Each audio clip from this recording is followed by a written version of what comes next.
नमस्कार. श्री निसर्गदत्त महाराज. एक चिंतन संकलन भाग 37. एक चिंतन संकलन भाग 37.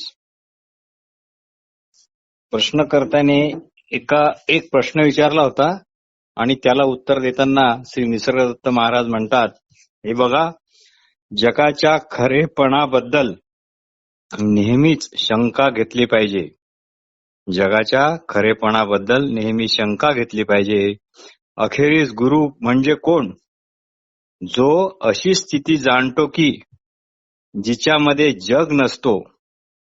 जो अशी स्थिती जाणतो की जिच्यामध्ये जग नसते, त्यामुळे जगाचा विचार सुद्धा नसतो, तोच सद्गुरू होय. अशा गुरुला शोधणे म्हणजे अशा स्थितीत पोहोचणे की जेथे कल्पना खरी मानली जात नाही.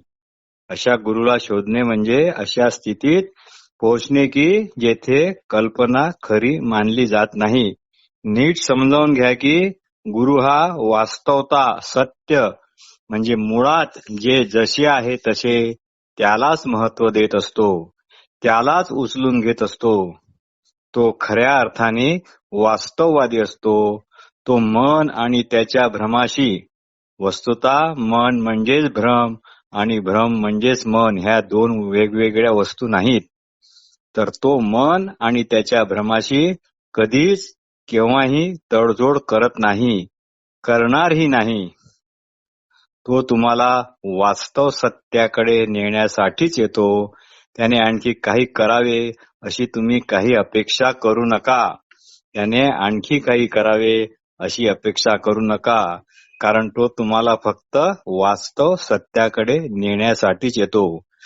ज्याला तुम्ही गुरु समजता तो तुम्हाला माहिती देतो, सूचना देतो, जागे करतो, धोक्यापासून वाचण्यासाठी काय करावे याचे निर्देशन करतो. त्याच्या अनुसरून ते तुम्हाला पडताळून पाहायचे असते.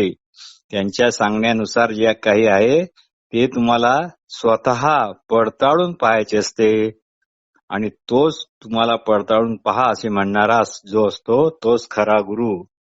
जो देखावा म्हणजे आपण रूप, गंध, नाद, स्पर्श इत्यादी ज्ञानेंद्रियात अडकून पडतो आणि जसे आहे तसे ते समजत नाही. आपल्या हवे नको प्रमाणे आपण त्याचा आपल्या पराने अर्थ लावत राहतो. तो आहे देखावा. जो देखाव्याच्या मोहकते पलीकडील सत्य जाणतो, जो देखाव्याच्या मोहकते पलीकडील सत्य जाणतो, त्याच्या दृष्टीने आज्ञापालन, शिस्त वगैरेला काहीही अर्थ नाही. कारण त्याच्या दृष्टीने तुम्ही स्वतःला जी व्यक्ती समजता तिला अस्तित्वच नाही. म्हणजे गुरुच्या दृष्टीने तुम्ही स्वतःला जी व्यक्ती समजता तिला अस्तित्वच नाही अशी त्याला पक्के पटलेली असते. आणि अस्तित्वात नसलेल्या व्यक्तीविषयीच तुम्हाला सतत प्रश्न विचारतात, आणि अस्तित्वात नसलेल्या व्यक्तीविषयीच तुम्ही सतत प्रश्न विचारित असता. तुमच्या दृष्टीने ज्याला अस्तित्व आहे, पण त्याला त्यांच्या दृष्टीने म्हणजे गुरुच्या दृष्टीने मुळात अस्तित्वच नाही. जे तुम्ही स्वतःला गृहीत धरले आहे त्याला सद्गुरु पूर्णपणे नाकारतो. जे तुम्ही स्वतःला म्हणजे अमुक तमुक जे तुम्ही स्वतःला गृहीत धरले आहे त्याला सद्गुरु पूर्णपणे नाकारतो. त्यामुळे जसा तो तुम्हाला पाहतो तसे तुम्ही स्वतःला पाहावे अशी त्याची अपेक्षा असते. त्यामुळे जसा तो म्हणजे जसे गुरु स्वतःला, त्यामुळे जसा तो तुम्हाला पाहतो तसे तुम्ही स्वतःला पाहावे अशी त्याची अपेक्षा असते. मग तुम्हाला आज्ञापालन, शिस्त वगैरे वगैरेची काही गरज पडणार नाही. हे नीट ओळखा की तुम्ही बदलणाऱ्यातील न बदलणारे आहात. म्हणून हे तुम्ही नीट ओळखा की तुम्ही बदलणाऱ्यातील न बदलणारे आहात. वास्तव सत्य हवे असणे आणि त्याच वेळी त्याची भीती वाटणे हीच खरी तुमची मुख्य अडचण आहे. वास्तव सत्य हवे असणे आणि त्याच वेळी त्याच क्षणी त्याची भीती पण वाटणे हीच तुमची खरी अडचण आहे. वास्तवाला तुम्ही ओळखत नाही म्हणून त्याची भीती वाटते. परिचिताविषयी सुरक्षित वाटते, पण वास्तव सत्य जाणणे म्हणजे त्याच्याशी ऐक्य पावणे किंवा तेच होणे. अशा ऐक्यतेत भीती नसते. लहान मूल आपले शरीर जाणते, पण त्यात ते देहगत भेद कधीच करत नाही. देहगत भेद म्हणजे हा हात आहे, हा पाय आहे, हे तोंड आहे, हे पाठ आहे वगैरे वगैरे. तर लहान मूल आपले शरीर जाणते, पण देहगत भेद जाणत नाही. त्याला फक्त स्वतःची जाणीव असते.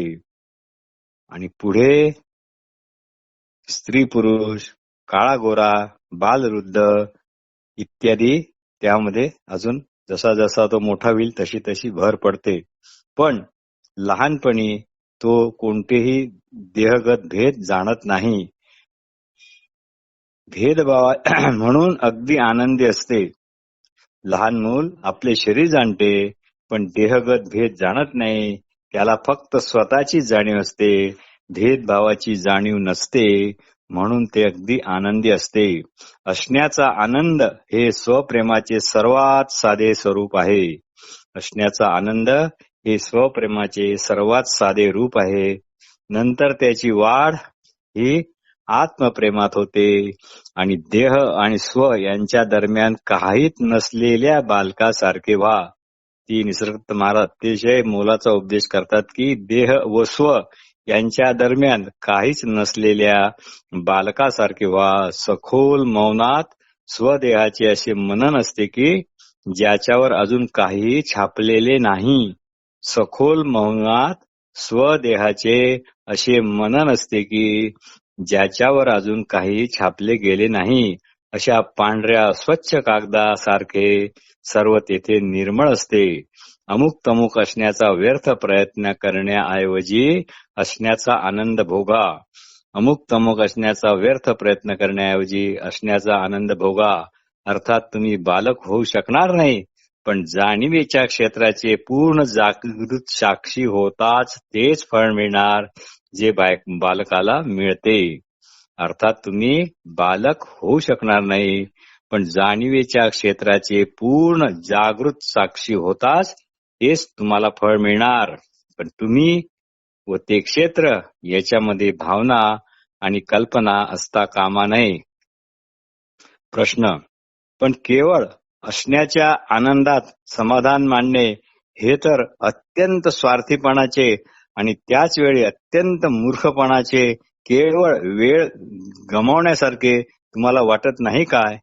यावर श्री निसर्गदत्त महाराज म्हणतात, खरा स्वार्थ साधण्याचा हाच म्हणजे खरा स्वार्थ साधण्याचा हा योग्य व सोपा आणि अत्यंत जवळचा मार्ग आहे.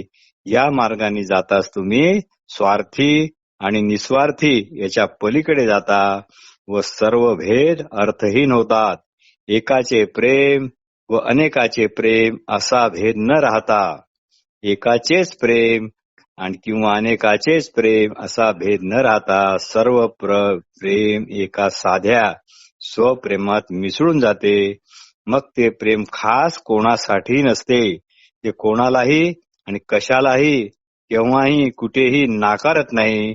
अशा प्रेमात खोलवर जा, त्यातच स्वचा शोध घ्या आणि या शोधावरच प्रेम करा. मग स्वतःचे काय सर्वाचेच प्रश्न आपोआप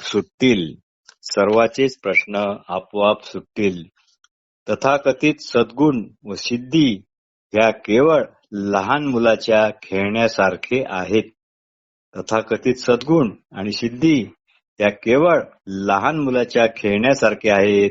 जगात त्याचा उपयोग होईल किंवा होणार पण नाही, पण ती तुम्हाला जगाच्या बाहेर नेऊ शकणार नाही, जगाचे खरे स्वरूप दाखवू शकणार नाही. जगात पलीकडे जाण्यासाठी तुम्हाला जगाचे खरे स्वरूप जाणणे अत्यंत आवश्यक आहे. आणि जगाचे खरे स्वरूप जाणणे म्हणजे जगाच्या बाहेर जाणे होय. जगाचे खरे स्वरूप जाणणे म्हणजे जगाच्या बाहेर जाणे होय. याकरता जगापलीकडे जाण्यासाठी तुम्हाला सावध स्थिरता व शांतपणे लक्ष देण्याची अत्यंत जरुरी आहे. आणि याचे महत्व तुम्हाला कळले पाहिजे की जगाच्या पलीकडे जाण्यासाठी सावध स्थिरता आणि शांतपणे लक्ष देण्याची अतिशय जरुरी आहे. याचे महत्व कळले पाहिजे. म्हणून पलीकडे जा. जोपर्यंत तुमचे केंद्रस्थान हे केवळ देहावर, मनावर आणि बुद्धीवर आहे, तोपर्यंत तुम्ही निसर्ग मातेच्या नियंत्रणात राहाल. निसर्ग मातेचा ताबाच तुमच्यावर राहील.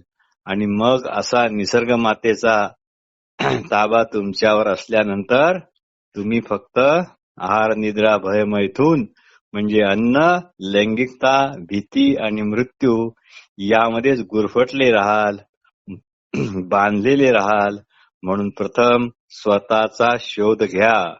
नमस्कार.